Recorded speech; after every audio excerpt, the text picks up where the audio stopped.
It's 2:07 in the morning. The paycheck landed 2 days ago, and nearly every dollar already has a name. Housing, groceries, insurance, minimum payments, and now someone you love needs help. If you're 45 and still living paycheck to paycheck, this is not another lecture about coffee or willpower. Whether you're 45, 52, or 61, the same 5-step reset applies. By the end of this video, you'll have 5 things written down: a 30-day map, your reset gap, a starter cushion, a debt target, and a payday system you can repeat without rebuilding it every month. I'm Evan Cole, and this is 2 a.m. Money Reset. No hype, no shame. Just calm, practical money guidance for the life you're living now. In the Federal Reserve's latest household survey, 59% of adults reported at least one type of major unexpected expense during the previous year. Cars break, appliances fail, medical costs arrive, a fragile month getting knocked backward is common. It is not proof that you failed. This kind of exhaustion is usually quieter than a crisis. It is watching money disappear before it means anything, at 45 instead of 25, and wondering when that is supposed to change. So let's say it plainly, this is not a character problem. It is a systems problem, and systems can be rebuilt. This reset will not erase years of pressure by morning, but it can turn a feeling into a plan. Money advice often misses what life looks like in your 40s and beyond. Kids, aging parents, rising bills, less time, and less energy. A budgeting app can categorize those obligations. It cannot make them disappear. And while coffee belongs in flexible spending, it is rarely the structural reason the math does not work. The system you built years ago may have fit a different life. You do not need a perfect replacement tonight. You need 5 concrete outputs you can see and use. We'll build them with Jordan, a fictional composite, not a real person. Jordan is 47, brings home $5,000 a month, and is paid twice monthly. As we work through Jordan's numbers, you can run your own beside them. Step 1. Map the next 30 days before they happen. Start by looking backward. Pull up the last 30 days of transactions and review where the money actually went. No judgment, no shame spiral. You are gathering evidence, not building a case against yourself. Now turn the map forward. Write down your next 2 paydays. Then place every bill and required payment due before and between them. Sort everything into 4 buckets. First, essential obligations, housing, utilities, groceries, insurance, transportation, and essential medical costs. Second, required debt minimums, the payments due under your current agreements. Third, realistic flexible spending, the day-to-day categories that have some room to move but cannot honestly be set to 0. And fourth, irregular but predictable expenses, registration renewals, annual memberships, school costs, insurance premiums, and other bills that do not arrive every month but still belong in the plan. Do not turn this into a 3-hour forensic audit. You are not required to label every small purchase perfectly. Give yourself enough detail to spot the pattern, but keep the map simple enough that you will actually use it again next week. A bill with a known date can still create a real cash crisis. The reset turns it from a recurring surprise into a monthly set-aside. For Jordan, the month begins with $5,000 of take-home pay split between 2 paychecks. Jordan places every bill between those paydays, then labels each one essential, minimum, flexible, or irregular. That simple map answers 3 questions most people carry only in their heads. What has to be paid? When does it have to be paid? And which costs are steady, flexible, or predictable but irregular? This is the first box on your reset board. Right map. Seeing the month is not the same as knowing what can change. For that, you need the number most budgets never show you. Step 2. Calculate your reset gap. The formula is simple. Normal monthly take-home pay minus baseline monthly outflow equals your reset gap. Your baseline outflow includes all 4 buckets from Step 1. Essential obligations, required debt minimums, realistic flexible spending, and the monthly share of predictable irregular expenses. This is also where you separate a timing problem from a structural one. If the month works on paper but bills cluster before the second paycheck, reserve part of the first paycheck for later bills, or ask whether a due date can be moved. If the full month still does not work after timing is fixed, the gap itself has to change. For example, a $600 insurance bill due every 6 months is not only a $600 problem twice a year, it is a $100 monthly cost sitting quietly in the background. Once you calculate the gap, one of 3 things is true. You may have a positive gap. Money exists, but it is being absorbed before it reaches a priority. Your job is to redirect it and give it a repeatable destination. You may have a near-zero gap. There is almost no margin, and one tiny cut will not solve it. Something meaningful has to move. Or you may have a negative gap. Your baseline outflow is greater than your normal take-home pay. That is a structural shortfall. It needs a larger lever, not a smaller latte. There are 3 honest levers. Reduce or renegotiate a recurring expense. Make one realistic change to variable spending. Or increase and stabilize recurring income. Choose the lever that is actually available to you. not the one that sounds best on paper. A refund, bonus, third paycheck, or item you sell can accelerate the plan. But one-time money does not repair a shortfall that returns every month. And if your income changes from month to month, do not build this plan around your best month. Use a conservative baseline and test the numbers against one of your lower normal months. Now let's run Jordan's complete baseline. Core essential living costs are $3,900. Required debt minimums are $350. Realistic flexible spending is $250. The monthly share of predictable irregular expenses is $250. That produces a baseline outflow of $4,700 against $5,000 of take-home pay, leaving a $300 reset gap. Jordan then finds an underused storage unit inside the flexible category. It costs $100 a month and holds things Jordan has not touched in a year. Jordan clears it out and cancels it. The baseline falls from $4,700 to $4,600. The reset gap rises from $300 to $400, or $200 from each paycheck. Circumstances may explain how the gap disappeared. Seeing it gives you the power to choose which lever to pull. Now apply the safety gate. If your gap is positive and you are current on essential bills and required minimum payments, move to the starter cushion. If the gap is small but positive and you are current, begin with the first $250 while you continue improving the recurring gap.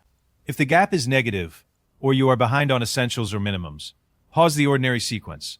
Stabilize housing, utilities, food, transportation, insurance, and essential medical needs first. Contact creditors as soon as you know a payment may be late. Explain what you can afford and ask what hardship options may be available. A carefully vetted nonprofit credit counselor may also help you evaluate your choices. This is the second box on your reset board. Right gap. Step 3. Build 1 week of breathing room. Do not send the entire gap to debt yet. That move can look disciplined while leaving you one repair away from going straight back to the card. The first target is 1 week of essential expenses. Divide your monthly essential costs by about 4.3, then round to the nearest clean $50 or $100. You are building a useful checkpoint, not pretending the answer needs to be precise to the penny. This is the 2 a.m. money reset first checkpoint. It is not a universal emergency fund rule, and it is not the final 3 to 6 month reserve you may build later. Its job is smaller and immediate. Give you a first line of defense so a modest surprise does not automatically return to a credit card. It buys a little time between the expense and the decision. If you use part of the cushion, that is not proof the plan failed. Cover the real emergency, then make rebuilding the cushion the next destination for your reset gap before you resume accelerated debt payoff. And this cushion is not where predictable annual bills belong. Those should already be getting monthly set-asides inside the map. The cushion is for expenses you could not reasonably schedule. There is a trade-off. High-interest debt continues charging interest while you build this starter reserve. The reason to build the reserve first is to reduce the chance that the next repair, copay, or family emergency reverses your progress. If 1 full week feels unreachable, use checkpoints. $250, then $500, then the full target. Jordan's core essential costs are $3,900 a month. Divide that by 4.3, and the result is about $907. We will use a clean $900 target. Jordan transfers $200 from each paycheck. After 4 transfers, the cushion holds $800. On the 5th payday, Jordan needs only $100 to complete the $900 target.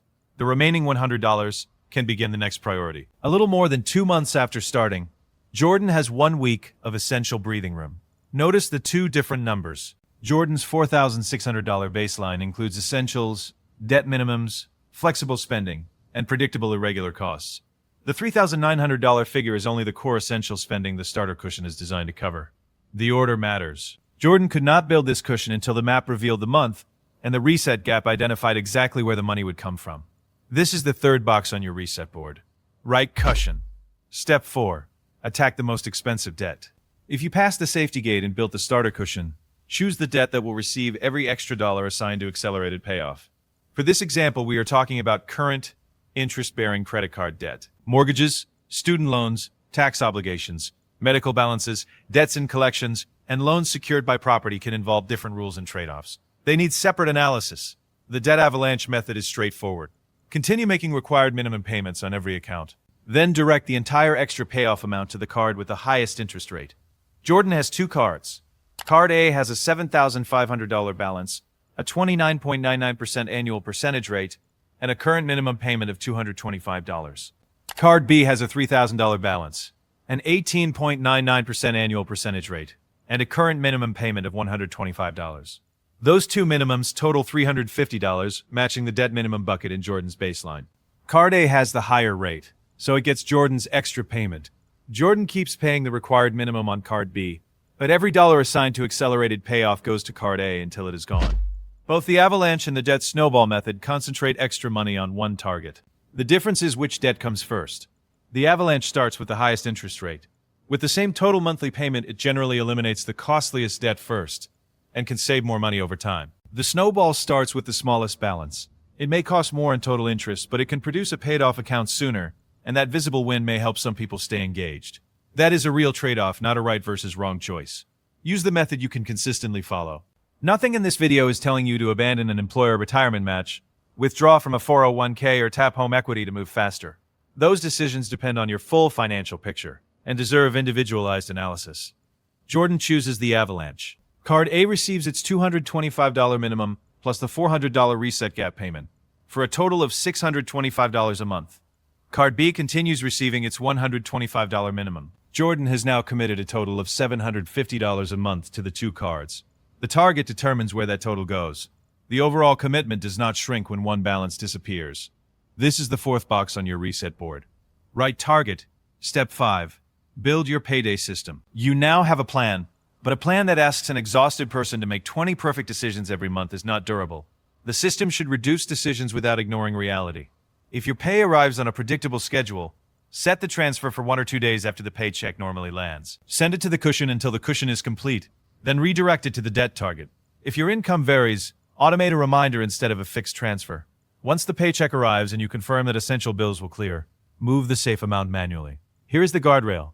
Automate the decision, but never automate an amount your cash flow map cannot safely support. A transfer that overdraws the account creates a new problem instead of solving the old one. Once each week, run a 10-minute reset and ask only 3 questions. What must leave the account before the next payday? Is the planned transfer still safe? Did a new irregular expense appear that needs its own monthly set-aside? If nothing changed, leave the system alone. You are not supposed to redesign the plan every week. If the planned transfer is no longer safe, lower it or pause it for that payday. The system is there to protect the month, not punish you for having. 1. Resume the transfer when the map supports it again. Now watch what happens when Jordan finishes Card A. Jordan had been sending $625 to Card A, the $225 minimum plus the $400 extra payment. Card B had been receiving $125. When Card A reaches 0, Jordan does not reduce the $750 monthly debt payment commitment.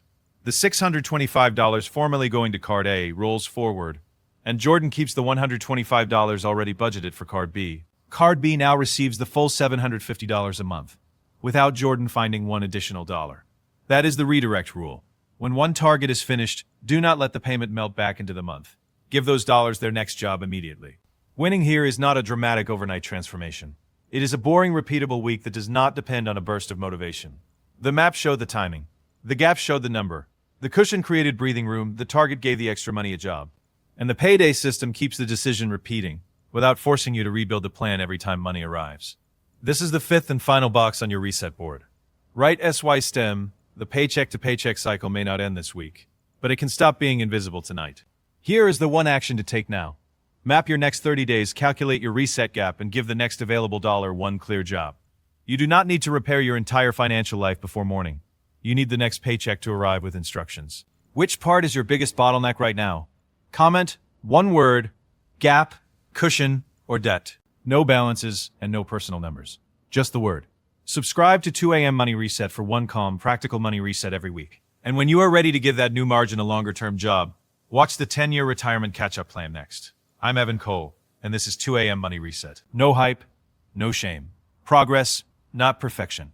I'll see you in the next reset.